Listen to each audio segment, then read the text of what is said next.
Hello dear students, मैं विजय साग की स्वागत है आप सभी का आपके अपने YouTube channel BGA creative classes में। Today we will talk about a topic quadratic equation. In this chapter we will briefly discussion about what is quadratic equation and also discussion about there roots. Now let's start. हम लोगों ने quadratic equation को chapter second में भी पढ़ा था in form of polynomial, quadratic polynomial, ठीक है, जिसमें हमने आपको बताया था। पहले वाले टॉपिक को थोड़ा सा रिवाइज करते हैं। इसकी स्टैंडर्ड फॉर्म होती है, standard form ax square plus B x plus C is equal to 0। और मैंने आपको उसमें यह भी बताया था कि अगर वेरिएबल की हाईएस्ट पावर 2 है, यानी कि इसकी डिग्री ऑफ पॉलिनोमियल, अगर हम पॉलिनोमियल के अकॉर्डिंग अगर देखें तो डिग्री ऑफ पॉलिनोमियल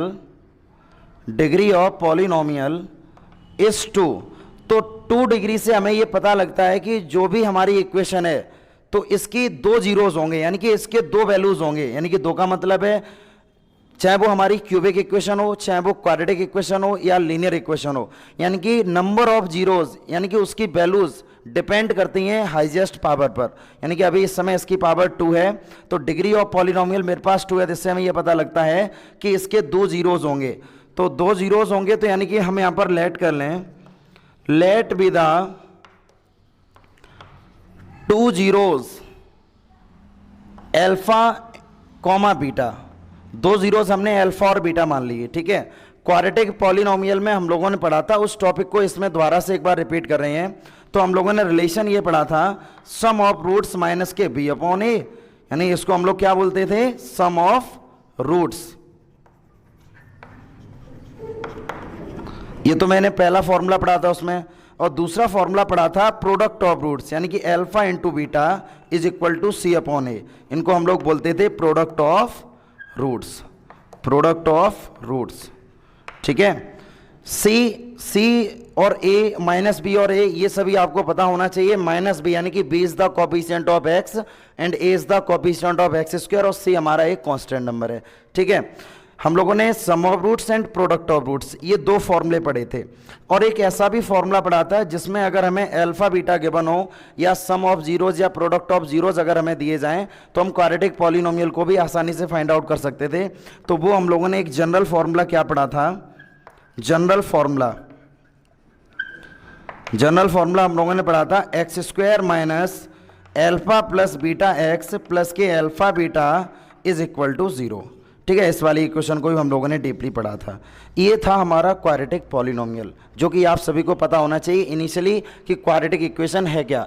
ये चैप्टर पढ़ने से पहले हमें ये सब पता होना चाहिए, ठीक है। अब हम अपने टॉपिक पर आते हैं, क्वाड्रेटिक इक्वेशन।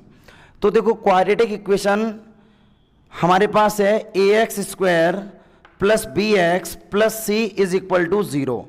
इसमें हमें इसके रूट्स का रिलेशन फाइंड आउट करना होता है। यानी कि हमें ये तो पता पहले से ही लग गया है कि x की हाईएस्ट पावर अगर 2 है तो हमारे पास x की 2 वैल्यूज होंगी। तो 2 वैल्यूज होंगी यानी कि 2 रूट्स होंगे। तो रूट्स 2 होंगे, इसका मतलब उनका नेचर हम कैसे फाइंड आउट करेंगे, कि हमें कैसे ये पता लगेगा कब रूट्स नेगेटिव होंगे, कब रूट्स पॉजिटिव होंगे, कब रूट्स इमेजिनरी होंगे, ये भी हमें पता होना चाहिए, ठीक है। तो nature of roots find out करने के लिए आपको एक छोटी सी टेबल तैयार करनी है। ये टेबल जब आप तैयार कर लेंगे तो आपको रूट्स का नेचर पता लगने लगेगा कि कौन सा रूट्स कब कैसी सिचुएशन में होगा, ठीक है। यानी कि हम यहाँ पर लिखेंगे डिस्क्रिमिनेंट। अभी समझाएंगे ये डिस्क्रिमिनेंट क्या होता है, ठीक है। पहले इसको समझ लो, discriminant and nature of roots. Discriminant को हम लोग रिप्रेजेंट करते हैं कैपिटल डी से। अगर डी की value is less than 0, D की वैल्यू अगर 0 से कम है तो रूट्स अकॉर्डिंग क्लास 10th आपको मिलेगा बुक्स में नो रूट्स। यहां पर नो रूट्स नहीं होता है, इसके इस टाइम इमेजिनरी रूट्स होते हैं, ठीक है। इमेजिनरी रूट्स होते हैं। इमेजिनरी का मतलब क्या है वो भी हम आपको समझाएंगे। फिलहाल आप ये ध्यान कीजिएगा कि अगर डी की वैल्यू 0 से कम है यानी कि लेस देन 0 है तो उस सिचुएशन में, उस केस में वहां पर 10th क्लास के अकॉर्डिंग बुक्स में आपको मिलेगा नो रूट्स, बट एक्चुअल में यहाँ पर इसके इमेजिनरी रूट्स होते हैं, ठीक है। हम बताएंगे इमेजिनरी रूट्स क्या होते हैं आगे, जब आप लेक्चर को कंटिन्यू करेंगे तो उसमें आप ये भी सीखेंगे कि इमेजिनरी का मतलब क्या है। दूसरा रिलेशन है d इज इक्वल टू 0। तो d इक्वल 0 का मतलब क्या है, डी इक्वल जीरो का मतलब ये है कि जब डिस्क्रिमिनेंट जीरो के इक्वल हो जाता है तो रूट्स हमारे पास रियल भी रूट्स होते हैं एंड इक्वल, यानी रूट्स रियल तो होंगे और दोनों रूट्स हमारे आपस में इक्वल भी होंगे। तीसरा रिलेशन, थर्ड रिलेशन क्या है, D is greater than zero. इस केस में रूट्स हमारे रियल तो होंगे ही और रियल होने के साथ साथ डिस्टिंक्ट यानी कि अलग अलग भी होंगे। ठीक है, ये तीन रिलेशन आपको तैयार करने हैं। तीन रिलेशन से हमें ये समझ में आता है कि रूट्स का नेचर कैसा होता है। अब क्वेश्चन यहाँ पर ये आता है कि सर डिस्क्रिमिनेंट क्या होता है। तो डिस्क्रिमिनेंट समझने से पहले हमें एक फॉर्मूला तैयार करना होगा, क्वाड्रेटिक फॉर्मूला। देखो ये ऐसा फॉर्मूला है जिससे हमारे पास चाहे कोई सी भी इक्वेशन हो क्वाड्रेटिक की, हम आसानी से रूट्स को फाइंड आउट कर सकते हैं। ठीक है ना, तो यानी कि हमारे पास फॉर्मूला होता है x is equal to minus B plus minus of B square minus के 4ac अपॉन 2a। ये हमारे पास x की वैल्यू आ गई है, यानी ये फॉर्मूला आपको तैयार करना है। ठीक है, अब देखो अंडर रूट में ये चल रहा है बी स्क्वायर माइनस 4ac, तो जो बी स्क्वायर माइनस 4ac है इसी को हम लोग बोलते हैं डिस्क्रिमिनेंट, यानी कि बी स्क्वायर माइनस के 4ac। अब आप यहाँ पर ये देखो बी स्क्वायर माइनस 4ac चल रहा है, ठीक है ना, बी स्क्वायर माइनस 4ac चल रहा है यहाँ पर। अब इसकी वैल्यू डी की वैल्यू इस समय जीरो से हम कम कर दें, तो जीरो से जब हम कम करेंगे तो अंडर रूट के अंदर निगेटिव वैल्यूज आने लगेंगी, जैसे -1 है, -2 है। अब आपने कभी इसकी वैल्यू कभी भी फाइंड आउट नहीं की, जैसे -√2 है, -√3 है। तो ऐसी वैल्यू जब हमारे अंडर रूट में आने लगती है, इस केस में हम लोग वहां पर लिख देते हैं कि ऐसी सिचुएशन में इसका कोई भी रूट्स नहीं होगा, यानी कि हम इसको फाइंड आउट नहीं कर सकते। ठीक है, तो अब हम लोगों ने अभी क्या सीखा था डिस्क्रिमिनेंट के बारे में, यानी कि d is equal to B square minus 4ac। देखो d की वैल्यू जब बी स्क्वायर माइनस 4ac हमने आपको समझाई है, यहाँ पर d is equal to B square minus के 4ac। ठीक है, अब हम इस वाले फॉर्मूले को एक बार आपको समझाने की कोशिश कर रहा हूं, तब आपको समझ में आएगा एक्चुअल में नो रूट्स या रियल एंड इक्वल रूट्स या रियल एंड डिस्टिंक्ट रूल का लॉजिक क्या होता है। ठीक है, लॉजिक को आप कब समझ पाएंगे वो चीज़ देखो। फॉर्मूला हमारे पास होता है, यानी कि x is equal to minus B plus minus B square minus 4ac upon 2a। देखो ये फॉर्मूला होता है मेरे पास। ठीक है, फॉर्मूला हमने लिख लिया। अब इसको अगर मैं रिप्लेस कर दें, यानी कि बी स्क्वायर माइनस 4ac की वैल्यू अगर हम डी रख दें, यानी X square minus B plus minus of D upon हो जाएगा 2a। अब हम डी की बात करें तो अब हमने आपको तीन केस समझाए थे, यानी कि डी की वैल्यू ग्रेटर देन जीरो।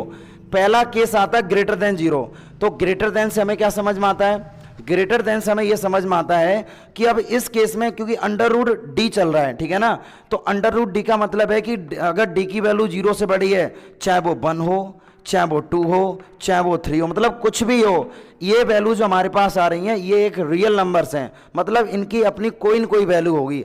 तो इस केस में हम लोगों ने यहाँ पर बोल दिया था कि रूट्स हमारे रियल भी होंगे और डिस्टिंक्ट भी होंगे। रियल का मतलब है रूट्स रियल भी होंगे और डिस्टिंक्ट का मतलब है रूट्स हमारे अलग अलग होंगे। क्लियर है। अब दूसरा लॉजिक क्या था कि d is less than zero. तो लेस देन का मतलब क्या है, लेस देन का मतलब यह है कि d की वैल्यू जब आप अंडर रूट में जीरो से कम रखेंगे तो चाहे वो -2 हो, चाहे वो -3 हो, यानी कि चाहे कोई सी भी वैल्यू हो, बट -d हमने ले लिया यहां पर, चाहे वो -d क्यों ना हो। तो ऐसी सिचुएशन में जो हमारे पास डिस्क्रिमिनेंट जो नेगेटिव आता है, तो नेगेटिव अंडर रूट को हम लोग फाइंड आउट नहीं कर सकते हैं। तो इसीलिए हमने इस केस में आपको ये लिखवा दिया था कि इसके रूट्स नो रूट्स होंगे, यानी नो रूट्स का मतलब इमेजनरी रूट्स। अब इमेजनरी का क्या लॉजिक है, इमेजनरी आप एक बार समझ लो। हमने यहाँ पर जो वर्ड यूज किया है ना इमेजनरी, तो इसका क्या मतलब, इसको हम एक बार समझा दे रहे हैं आपको। देखो इमेजनरी को रिप्रेजेंट हम लोग करते आई से। आई की वैल्यू होती है अंडर रूट -1, यानी आई को हम लोग बोलते हैं आयोटा। ठीक है, एक्चुअल में इसका नाम क्या होता है, आयोटा इसका नाम होता है। अब जैसे अब यहाँ पर ये दिया गया है कि अंडर रूट -2, तो अंडर रूट -2 को अगर हम लिखना चाहें तो हम क्या लिख सकते हैं, हम इसको लिख सकते हैं अंडर रूट -1 मल्टीप्लाई 2। तो मैंने आपको बताया था कि अंडर रूट को हम दो ही केस में ब्रेक कर सकते हैं, चाहे वो केस तुम्हारा मल्टीप्लाई का केस हो या केस तुम्हारा डिवाइड का केस हो। फिलहाल तो मल्टीप्लाई का केस चल रहा है, तो यानी कि -1 multiply under root 2 minus under root 1। ये देखो किसकी वैल्यू होती है हमारे पास, आई की, यानी कि आप इसको लिख सकते हैं 2i। ये लॉजिक है हमारे पास। ठीक है, ये चीज़ आप समझ पा रहे हैं ना। अंडर रूट 2i का मतलब क्या है, i यहाँ पर वर्ड आ गया, ये इमेजिनरी है, ये आपके सिलेबस में नहीं है, बट मैं आपको ये समझा रहा हूँ कि i का मतलब क्या होता है। i का मैंने यहाँ पर जो इमेजिनरी वर्ड यूज़ किया है, एक्चुअल उसका मीनिंग क्या है, तो वो भी आपको समझ में आना चाहिए, ठीक है। अब लास्ट केस हमारे पास रहता है d इज इक्वल टू 0, तो d इक्वल 0 एक बार और आप समझ लो। d इक्वल 0 का मतलब क्या है, जब आप d की वैल्यू 0 पुट कर देंगे इस वाले फॉर्मूले में, ये जो फॉर्मूला मैंने आपको लिखा है ना, x is equal to minus B plus minus of under root D upon 2a, तो जब आप d की वैल्यू 0 पुट करेंगे तो यहाँ से x इक्वल आ जाएगा minus B plus minus of 0 upon 2a, यानी x इक्वल हो जाएगा माइनस के b अपॉन 2a, क्योंकि ये तो जीरो वाला पोर्शन पूरा फिनिश हो गया। अब माइनस का b अपॉन 2a है, और मैंने आपको ये चीज़ बताई थी जिसकी हाईएस्ट पावर 2 होगी उसकी दो वैल्यूज होंगी, यानी कि अल्फा एंड बीटा। तो फिलहाल में जब हम क्वाड्रेटिक की बात करेंगे तो इसकी हाईएस्ट पावर 2 है, तो इसकी दो वैल्यूज हमारे पास मिलेंगी, ठीक है। तो दो वैल्यूज जब मिलेंगी तो फिलहाल यहाँ पर x की एक वैल्यू आई है, तो एक का मतलब है दोनों केस में x is equal to minus के b अपॉन 2a ही होगी। आई थिंक ये आप सभी को समझ में आ गया होगा कि d का मतलब, कि d का एक्चुअल मीनिंग क्या है, मतलब ग्रेटर देन 0, लेस देन 0 या इक्वल 0 आप कैसे कैलकुलेट कर सकते हैं, नेचर ऑफ रूट्स। तो इस वाले पूरे ग्राफ को आप ढंग से जब तैयार करेंगे तब आपको समझ में आएगा d की अगर वैल्यू लेस देन 0 है तो नो रूट्स होंगे, और इक्वल 0 है तो रियल एंड इक्वल रूट्स होंगे, and d is greater than 0 तो रियल एंड डिस्टिंक्ट। मतलब इतना तो हमें पढ़ना ही पढ़ना है, ठीक है ना। अब इसके बाद टॉपिक हमें पढ़ना है solution of quadratic equation. Solution का मतलब क्या है, सॉल्यूशन आपको समझ में आना चाहिए कि अब हम यहां से सॉल्यूशन के बारे में बात करेंगे। तो हम देखते हैं सॉल्यूशन।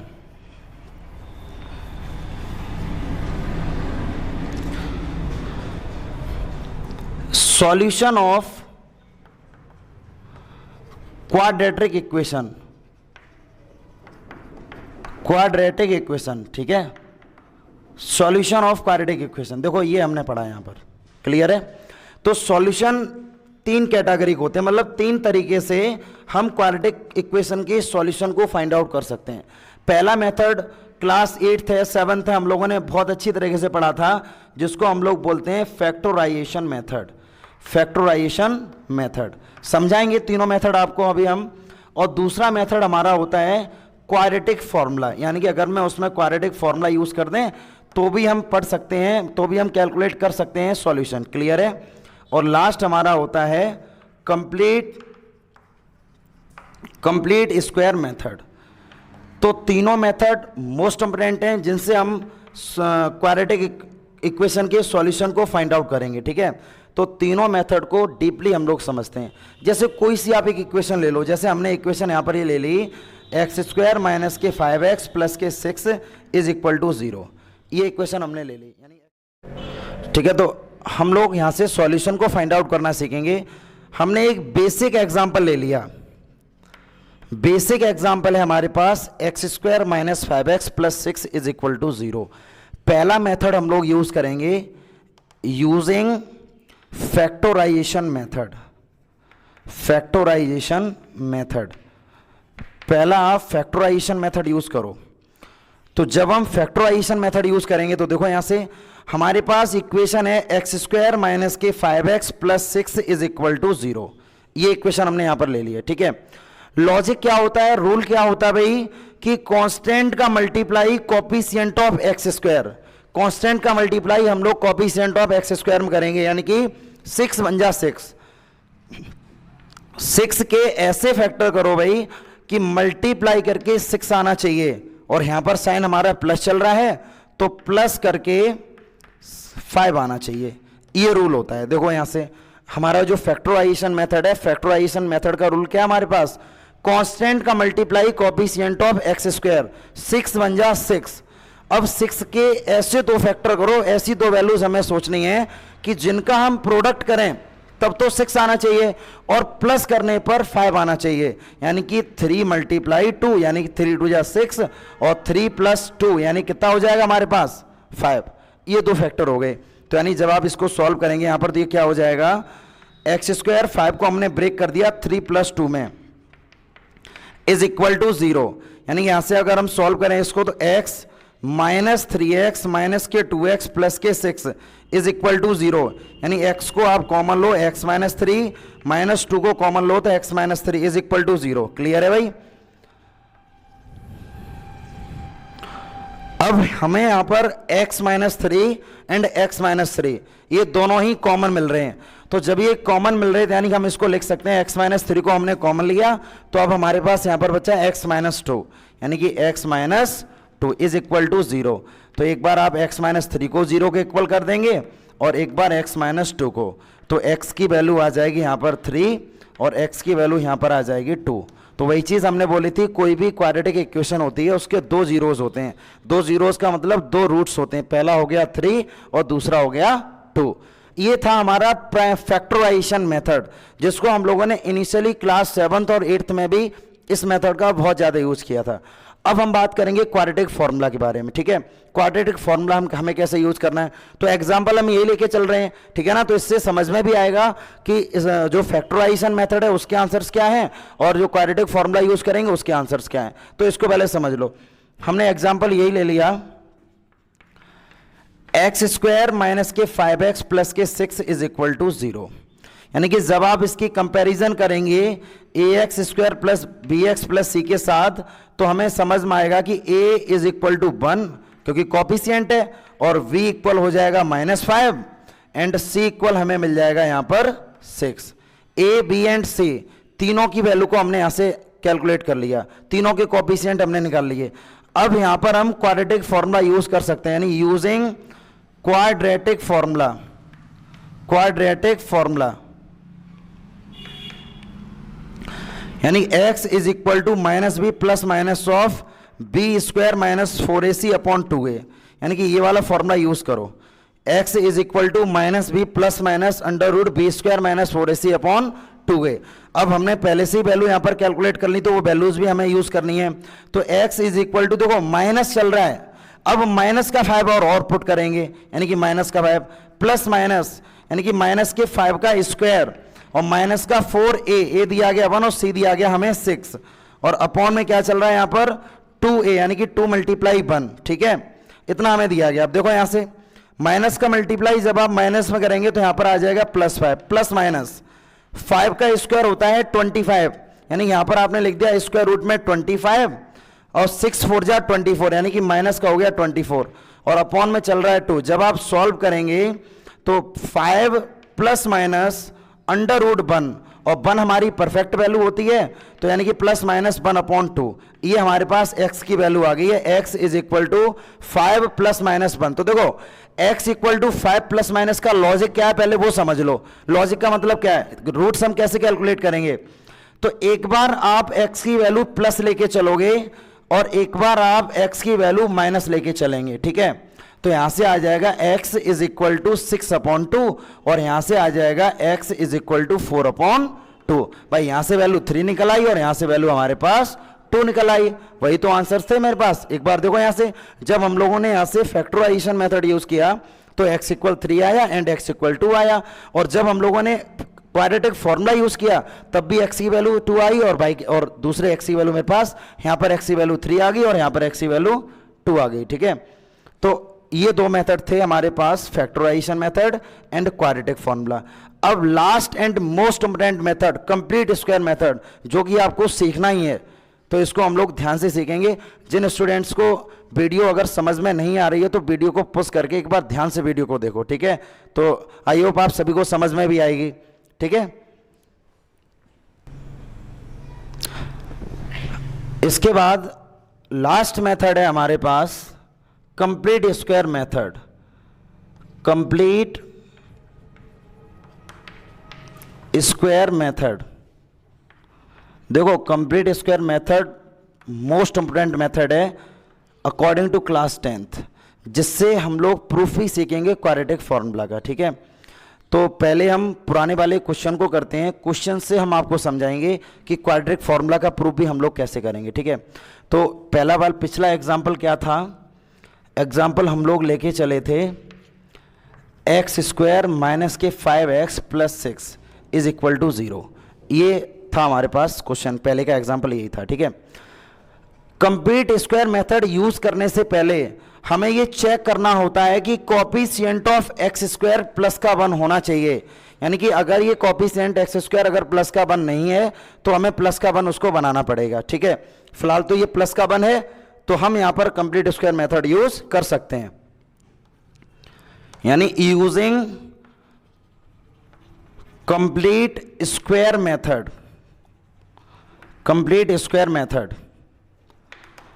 कंप्लीट स्क्वायर मेथड क्या होता है? पहला तो स्टेप मैंने आपको समझा ही दिया है कि coefficient of X square plus 1 हो। जब प्लस 1 है तब यहां पर हम कंप्लीट स्क्वायर मेथड यूज कर सकते हैं।